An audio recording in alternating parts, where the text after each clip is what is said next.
आप देख रहे हैं समाचार कक्ष। मैं हूं मुफीज जिलानी, आपका स्वागत करता हूं। आज मैं 2-3 महत्वपूर्ण मुद्दों पर आपसे बात करना चाहता हूं। आपको बहुत ही महत्वपूर्ण जानकारी देना चाहता हूं। वो समझता हूं कि शायद आपको ये जानकारी किसी और सोर्स से नहीं मिली होगी। 2024 के प्रस्तावित लोकसभा चुनाव से संबंधित ये जानकारियां हैं।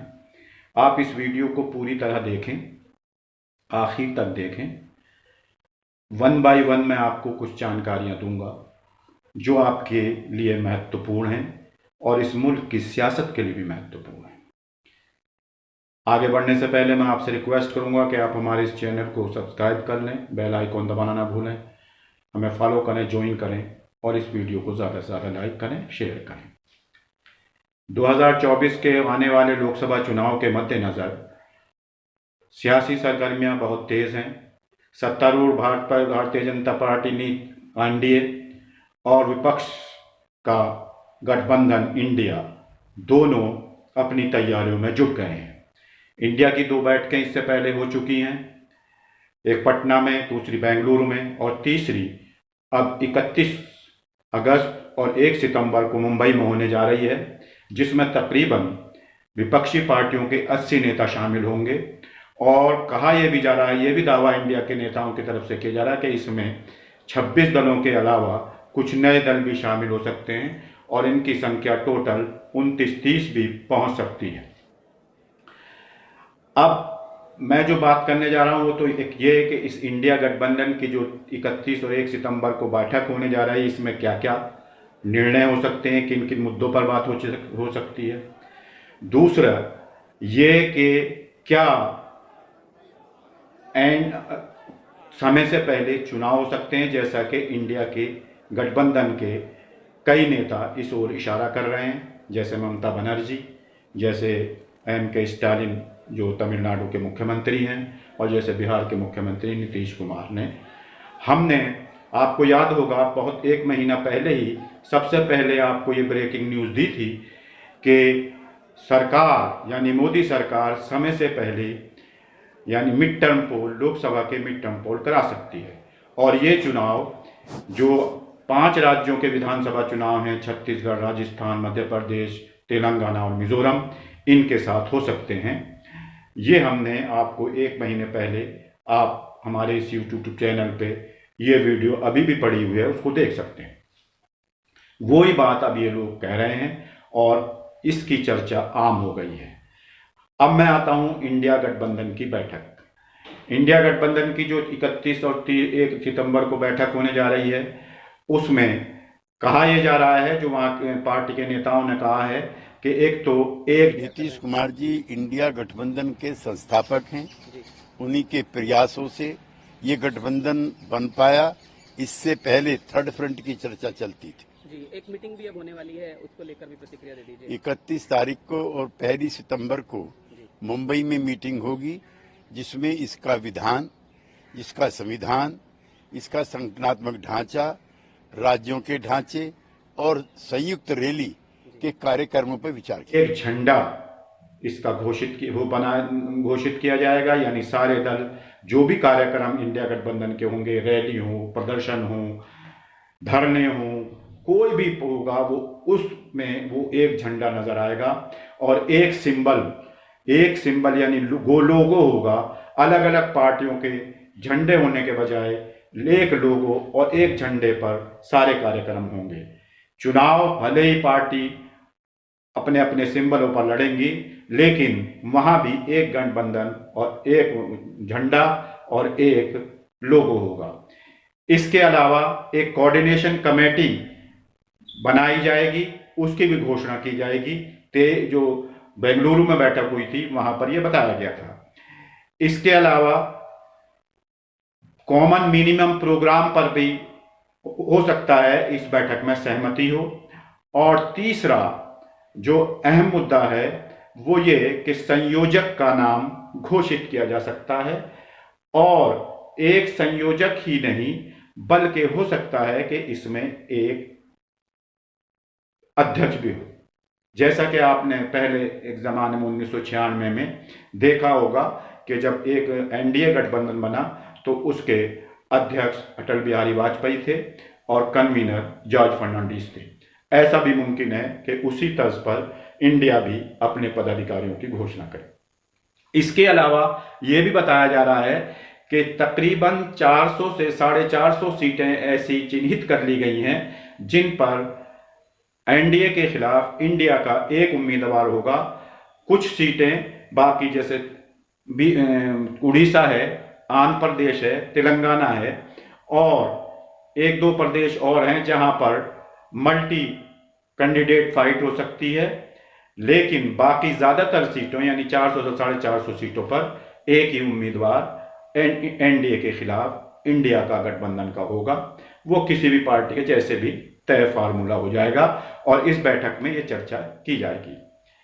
अब मैं आपको एक ब्रेकिंग न्यूज देने जा रहा हूं, वो ये कि इंडिया गठबंधन अपने चुनावी रास्ते पर चलने के लिए इंडिया के खिलाफ एक बड़ी घोषणा करने जा रहा है। वो घोषणा मुंबई की बैठक में भी हो सकती है या मुंबई के बाद होने वाली दूसरी बैठक में हो सकती है।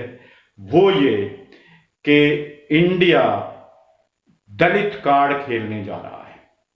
आप देख रहे होंगे कि खड़गे जो कांग्रेस पार्टी के अध्यक्ष हैं मल्लिकार्जुन खड़गे, तेलंगाना हो, मध्य प्रदेश हो, राजस्थान या जहां भी वो जा रहे हैं, आप देख रहे होंगे कि वो दलित समाज को मोबिलाइज करने पर लगे हुए हैं। तो हो सकता है कि इंडिया एक बड़ा दलित कार्ड खेलने जा रहा है इसमें, यानी अगर कन्वीनर किसी क्षेत्रीय पार्टी का होगा तो मुमकिन है कि इंडिया गठबंधन के चेहरे के रूप में मल्लिकार्जुन खड़गे जो दलित समुदाय से आते हैं उनको अध्यक्ष का पद दिया जाए। कांग्रेस पार्टी क्योंकि इस गठबंधन की सबसे बड़ी पार्टी है और उसके नेता को अध्यक्ष बनाया जाए और मल्लिकार्जुन खड़गे वो एक ऐसे नाम हो सकते हैं जिनके बारे में कहा जा रहा है कि ज्यादातर विपक्षी दल उनके नाम पर पहले अनौपचारिक चर्चाओं में सहमति व्यक्त कर चुके हैं। ये बात आपको अभी तक किसी ने नहीं बताई होगी, सिर्फ ये जरूर बताया होगा कि इस तरह की चर्चाएं हैं, लेकिन ज्यादातर विपक्षी दल इस बात पर अनौपचारिक रूप से चर्चा कर चुके हैं, सहमति व्यक्त कर चुके हैं कि अगर मल्लिकार्जुन खड़गे को इंडिया गठबंधन के चेहरे के रूप में, भले ही प्रधानमंत्री के चेहरे के रूप में घोषित रूप में न किया जाए और अगर अध्यक्ष भी बना दिया जाता है इंडिया गठबंधन का, तो वो एक मैसेज होगा कि इंडिया का चेहरा जो है वो मल्लिकार्जुन खड़गे एक दलित नेता होंगे और ऐसी पोजीशन में एनडीए के खिलाफ इंडिया एक बड़ी चुनौती पेश कर सकता है, क्योंकि इंडिया गठबंधन के पास दलित होने के नाते जो ये बड़ा चेहरा होगा, ये जहां साउथ में अपनी पैठ रखता है वहां दलित होने के नाते उत्तर में भी, नॉर्थ में भी एक बड़ा मैसेज के रूप में अपनी पहचान बना सकता है और इसका फायदा इंडिया गठबंधन को हो सकता है। और ये मैसेज देश में चला जाएगा कि पहली बार पीएम कैंडिडेट दलित हो सकता है या इंडिया गठबंधन किसी दलित को पीएम बनाने का विचार रख रहा है। ये ऐसा पहली बार होगा और ये एनडीए के लिए बड़ी चुनौती हो सकता है। दूसरा, जो अब आगे बात करता हूं कि ये जो कहा जा रहा है कि आखिर कैसे हम मान लें कि मध्यवर्ती चुनाव हो सकते हैं, उस সন্দেহ হচ্ছে এরা ডিসেম্বরেই না পার্লামেন্ট ইলেকশন করে দেয়, জানুয়ারিতেও করে দিতে পারে, এদের কোনো বিশ্বাস নেই। ভাঙো বিজেপি সরকার, জোর করে সরকার রাখা যাবে না। उसकी एक खास वजह ये है, एनडीए समझता है कि जिस तरह से इंडिया तैयारी कर रहा है, अभी उसको लग रहा है कि उसकी तैयारी इतनी तेज नहीं है और अभी परिपक्वता इंडिया में नहीं आई है, उसके कार्यक्रम घोषित नहीं है, उसका संयोजक या अध्यक्ष घोषित नहीं है, उसका नेता कोई नहीं है, उसका चेहरा कोई नहीं है, और जब तक वो इस तैयारी को करेगा वो इसमें उलझा रहेगा। और अगर मिड टर्म पोल सरकार घोषित कर देती, उसको मैं पहले भी आपको 1 महीना पहले जो मैंने वीडियो बनाया था उसमें बताया था कि उसकी मंशा ये है कि लोकसभा चुनाव अगर साथ होते हैं तो वो ये मांग के चल रही है कि इसका फायदा विधानसभा के जो 5 राज्यों के चुनाव होने वाले हैं उसमें भी मिल सकता है, और अपोजिशन को चुनाव की तैयारियों का पूरा समय नहीं मिलेगा। और क्योंकि बीजेपी 24/7 चुनावी मोड में रहती है, हमेशा प्रधानमंत्री का हर कदम, हर वाक्य, हर शब्द, हर जुमला चुनाव पर आधारित होता है, चुनावी नफा नुकसान को लेकर होता है। तो इसलिए, और इंडिया गठबंधन अपनी, क्योंकि बहुत सी पार्टियों का गठबंधन है, बहुत से नेताओं का गठबंधन है, वहाँ पर काफ़ी मशक्क़त उनको करनी पड़ेगी तैयारियों को रफ्तार देने के लिए। और एनडीए गठबंधन पहले से तैयार है, क्योंकि यहाँ पर एक मोदी हैं जिनके पीछे सारी पार्टियाँ, सारे नेता हैं, जबकि वहाँ पर बहुत सारे नेता हैं, बहुत सारे।